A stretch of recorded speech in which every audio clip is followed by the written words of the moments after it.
DeepSeek just got a major update. DeepSeek just released V3 not too long ago, which crashed stock markets and changed the whole game when it came to open source AI. But they just released V3-324, which has a major boost in reasoning performance, stronger front-end development skills, and smarter tool use capabilities. DeepSeek V3-324 is, well, really good, but I kind of hate the name. It's a mouthful for sure. But it says for non-complex reasoning tasks, they recommend using V3, but this is still really good. This is an updated version. And also, it's on Hugging Face. So it's open source like all the other DeepSeek models are, which really is a game changer because we're getting ChatGPT, Claude level, Gemini level AIs, but it's open source for everybody to use. The only other company that's really doing something like that, I would say, is like Llama, which is Meta's open source AI model, which is pretty good. But with anything AI, they're definitely going to test it out with the coding capabilities. I think the coding capabilities are like a good gimmick to see how good something is. Because like, what are we going to do? Poetry? What are we going to do? Write raps or something? It's not really the same. So they was able to get these 5 balls into a spinning hexagon, with the hexagon spinning faster and faster. And you have like different controls where you can control how fast the hexagon is, the friction, the rotation speed, the hexagon size, and the bounce factor for the balls, of course. And then they create the code with, well, DeepSeek. That's a pretty cool example, and I'll be showing some more later on, but I want to get into the head-to-head stats. So the previous version was just DeepSeek V3. Now we have DeepSeek V3-324. I'm gonna just say DeepSeek V3 Plus, just for clarity, you know what I'm saying? Jeez. But you can see DeepSeek Plus, V3 Plus beat out DeepSeek just regular V3. And it beat out Quinn, which is a interesting choice for that. They didn't put Gemini, they put Quinn on here. I don't know why they didn't put Lannis or something. But they also put GPT 4.5 on here. And you see for some of these, GPT 4.5 is still better than even DeepSeek V3 Plus.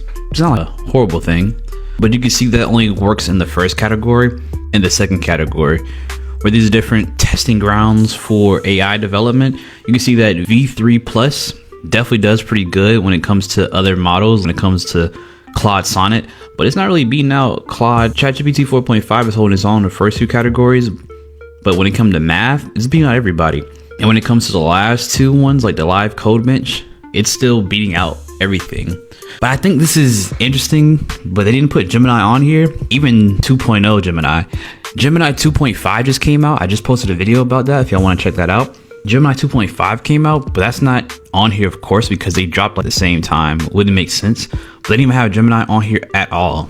One of the things that they did put was somebody used DeepSeek to make this kind of simulator. You have those games where you have to avoid traffic. They kind of made a demo, a prototype of it, where you have to avoid these obstacles as it moves towards you. And it's pretty good. And they said it's like one shot of it. Also, people are saying just how incredibly powerful this is, because this is basically achieving DeepSeek R1 level at 1/5 of the token cost. So it's a lot cheaper. And I think that's kind of where it seems like it's going, where you see OpenAI have $100 billion evaluation. That's not even all of it. I think it's like 154, something stupid, insane how much the evaluation is.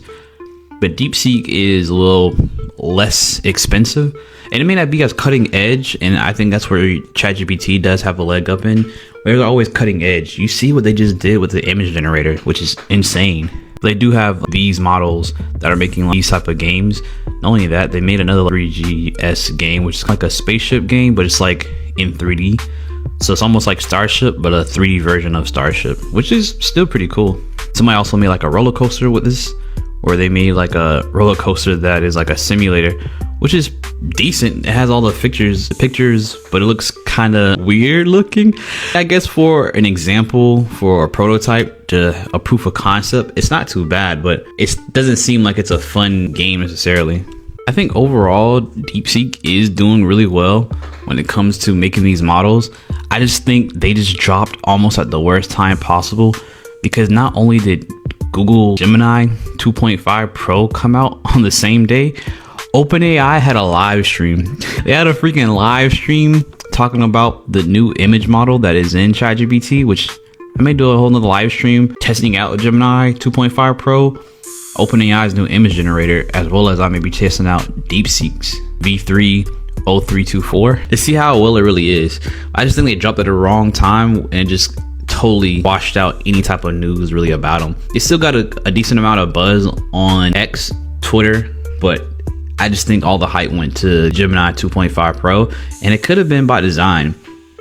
We know that last time DeepSeek came into the market, whole stock market crashed. It disrupted so many markets because all the money that was flowing into AI, all the billions of dollars that were being sent there.